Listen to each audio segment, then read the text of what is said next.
మీకు డబ్బు లేక బాధపడుతున్నారా? లేదా డబ్బు లేక ఆర్థిక సమస్యలతో ఇబ్బంది పడుతున్నారా? దీనికి కూడా కొన్ని రెమెడీస్ ఉన్నాయి. అవేంటో ఇప్పుడు మనం తెలుసుకుందాం. డబ్బు లేక సమస్యలు పడుతున్న వారికి సాధారణంగా ఈ పుష్పంతో చేసే కొన్ని పరిహారాలను ఇప్పుడు తెలుసుకుందాం. అయితే ఈ పుష్పం పేరు అపరాజిత పుష్పానికి చెందిన మొక్క. అపరాజిత పుష్పం యొక్క మొక్కకు పూసే మన భాషలో మనం పిలుచుకునేది అయితే శంకు పుష్పం. అంటే కొన్ని దగ్గర కొన్ని విధాలుగా పిలుస్తూ ఉంటారు.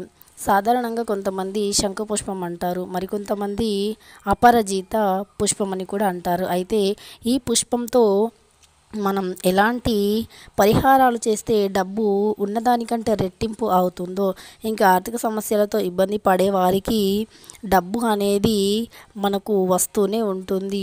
అది ఎలాగో ఇప్పుడు మనం చాలా స్పష్టంగా తెలుసుకుందాం ఫ్రెండ్స్. అంతకంటే ముందు నా ఛానల్ని ఎవరైనా ఫస్ట్ టైం చూస్తున్నట్టయితే తప్పకుండా సబ్స్క్రైబ్ చేసుకొని పక్కన ఉన్న బెల్ ఐకాన్ని నొక్కండి.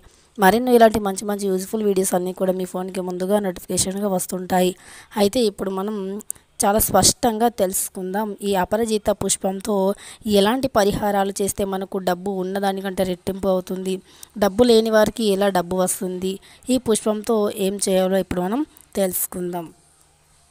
ఐశ్వర్యానికి ఆదిదేవత అయిన ఆ లక్ష్మీదేవత యొక్క అనుగ్రహం ఉన్న చోట డబ్బుకు కానీ ఇంకా సంపదకు కానీ ఎలాంటి లోటు ఉండదు, శోభకు అస్సలు లోటు ఉండదు.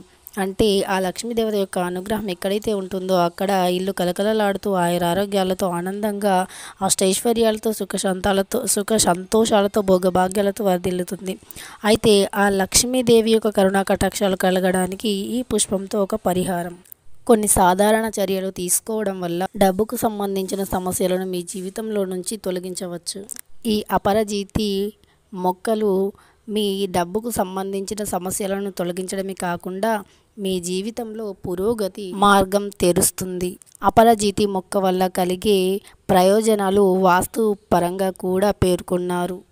కాబట్టి మీ తోటలో కూడా ఈ అపరాజిత మొక్కను నాటుకోండి. దీనివల్ల మంచి శుభయోగం కలుగుతుంది. ఈ అపరాజితి మొక్క వాస్తుపరంగా కూడా చాలా మంచిదని పేర్కొనడం జరిగింది. కాబట్టి మీ తోటలో, మీ పెరట్లో, మీ ఇంటి ముందర కూడా ఈ అపరాజిత మొక్కను తప్పకుండా నాటుకోవాలి. చూడటానికి కూడా చాలా అందంగా ఉంటుంది ఈ అపరాజిత మొక్క. ఊదా మరియు తెలుపు రంగులో చాలా ఆకర్షణీయంగా ఉంటుంది ఈ అపరాజితి మొక్క. అలాగే పువ్వు కూడా.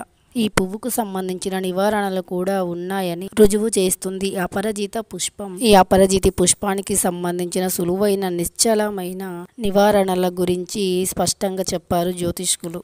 డబ్బు సంపాదించడానికి ఈ అపరాజిత చర్యను చేయండి.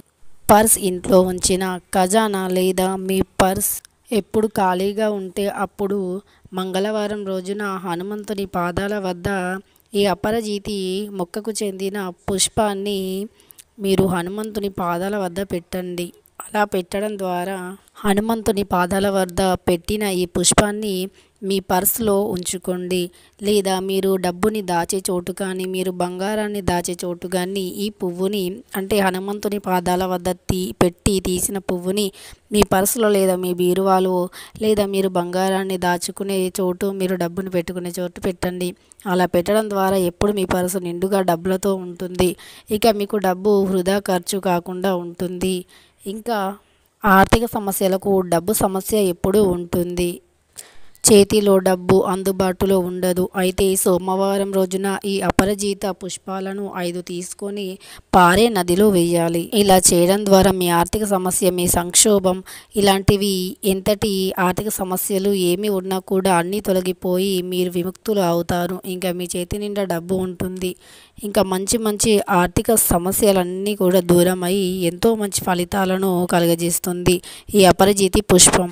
ఉద్యోగం, వ్యాపారంలో సమస్యలు ఉన్నా, ఇంకా మీ వ్యాపారంలో ఆర్థిక సమస్యలు ఉన్నా, మీ వ్యాపారంలో నష్టం కలిగిన, ఇలాంటి వాటి అన్నింటికీ కూడా ఈ అపరాజిత మొక్క చాలా ఉపయోగపడుతుంది. ఈ అపరాజితి యొక్క పుష్పంతోని ఈ చిన్న పరిహారం చేయండి. మీ నష్టాలన్నీ దూరం అయిపోతాయి. ఇక మీ వ్యాపారంలో మంచి ఆర్థిక లాభం ఉంటుంది.